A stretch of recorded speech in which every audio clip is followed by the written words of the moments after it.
وَكَأَيٍّ مِّن نَّبِيٍّ قَاتَلَ مَعَهُ رِبِّيُّونَ كَثِيرٌ، اور اے مسلمانوں یہ تمہارے ساتھ جو واقعہ پیش آیا ہے وہ پہلا تو نہیں ہے، کتنے ہی نبی ایسے گزرے ہیں کہ ان کے ساتھ ہو کر ربیون، یہ ربی ربائی جو ان کا یہودیوں کے ہاں آج بھی لفظ چلتا ہے، ربانیون ربائز ربی، جو اللہ والے ہیں، اللہ کے ماننے اور چاہنے والے، اللہ کے متوالے، اللہ کے دیوانے۔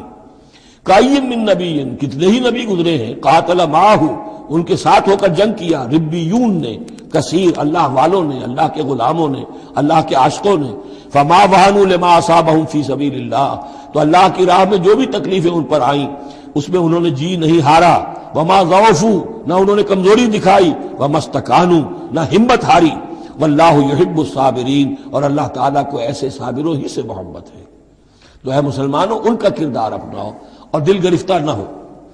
وما كان قولهم الا ان قالوا ربنا اغفر لنا ذنوبنا واسرافنا في امرنا، اور ان کا تو ہر مرحلے پر یہی قول ہوتا تھا کہ وہ دعا کرتے تھے، اے رب ہمارے بخش دے ہمیں ہمارے گناہ، واسرافنا في امرنا، اور اگر ہم سے اپنے کسی معاملے میں حد سے تجاوز ہو جائے،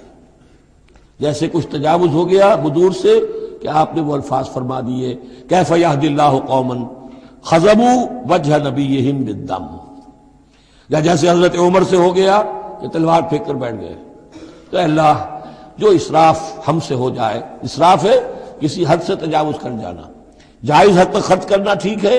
آپ اس میں آگے بڑھ جاتے ہیں، وہ اسراف ہے۔ وَإِسْرَافَنَا فِي أَمْرِنَا، بخش دے جو بھی اسراف، جو بھی زیادتی ہم سے ہو گئی۔ وَثَبِّتْ أَقْدَامَنَا، اور ہمارے قدموں کو جما دے، وَانصُرْنَا عَلَى الْقَوْمِ الْكَافِرِينَ، اور ہماری مدد فرما کافروں کے مقابلے میں۔ یہی دعا تھی حضرت طالوت کے ساتھیوں کی،